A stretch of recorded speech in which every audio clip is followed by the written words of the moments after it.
நிறுத்துங்க.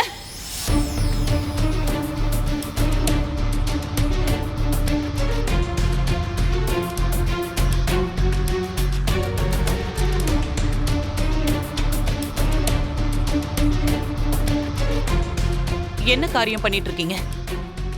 இப்ப அயலி என்ன தப்பு பண்ணான்னு அவளுக்கு இவ்வளவு பெரிய தண்டனை கொடுக்கறீங்க? அண்ணி, உங்களுக்கு என்ன நடந்ததுன்னு தெரியாது அண்ணி. இவங்க அம்மா இறந்துட்டாங்கன்னு தானே நம்ம எல்லாரும் நம்பிக்கிட்டு இருந்தோம். ஆனா இவ அம்மா இன்னும் சாகல, உயிரோட தான் இருக்காங்க. நானும் எங்க அம்மாவை அதை நேர்ல பார்த்தோம். இதுல முக்கியமான விஷயம் என்ன தெரியுமா? இவ அம்மாவை கொஞ்ச நாளைக்கு முன்னாடி வரைக்கும் நம்ம வீட்டுல தான் யாருக்கும் தெரியாம தங்க வச்சுக்கிட்டு இருந்தா. அதுல என்ன தப்பு இருக்கு? என்கிட்ட கேட்டிருந்தா நானே அயலியோட அம்மாவை நம்ம வீட்டுல தங்க வச்சுக்க ஓகே சொல்லிருப்பேன்.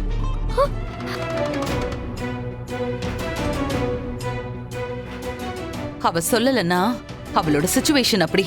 அதுக்குன்னு சொல்லி அவ தப்பான ஆள் ஆயிடுவாளா? அண்ணி, இவ நம்ம எல்லாரையும் நல்லா ஏமாத்தி இருக்கா. இப்ப கூட எப்படி இவளுக்கு சப்போர்ட் பண்ணி பேசுறீங்கன்னு தான் எனக்கு தெரியல. ஏன், நீ எந்த தப்புமே பண்ணதில்லையா? பொன்னியும் தானே நான் மன்னிச்சிருக்கேன். அதே மாதிரிதான் இதுவும். நான் தப்பு பண்ணிருக்கேன், சின்ன சின்ன தப்பு தான் பண்ணிருக்கேன், இல்லன்னு நான் சொல்ல மாட்டேன். அதுக்காக அதுவும் இவ செஞ்ச தப்பு ஒண்ணாயிருமா? என்ன பொறுத்த வரைக்கும் எல்லாமே ஒண்ணுதான். எதை எப்படி எடுத்துக்கணுங்கிறது தப்பு செய்யற ஆளை பொறுத்துதான் இருக்கு. அயலி கண்டிப்பா வேணும்னே இப்படி செஞ்சிருக்க மாட்டா. நான் அவளை நம்புறேன். இங்க பாருங்க, நீங்க எப்படி வேணாலும் எடுத்துக்கோங்க. ஆனா என்னால இவளை ஏத்துக்க முடியாது. இவளுக்கும் இந்த குடும்பத்துக்கும் எந்த சம்பந்தமும் கிடையாது.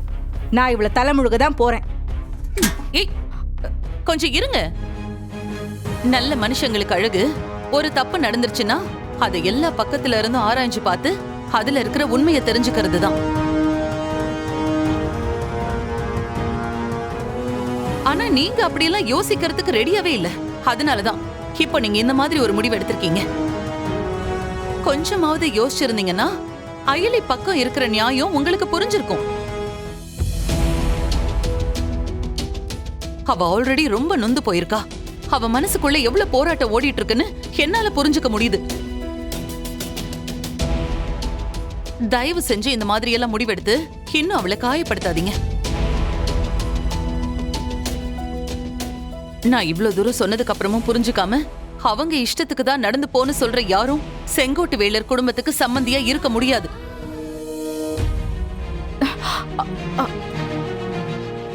அயலி, உன்கிட்ட ஒரு முக்கியமான விஷயம் பேசணும்.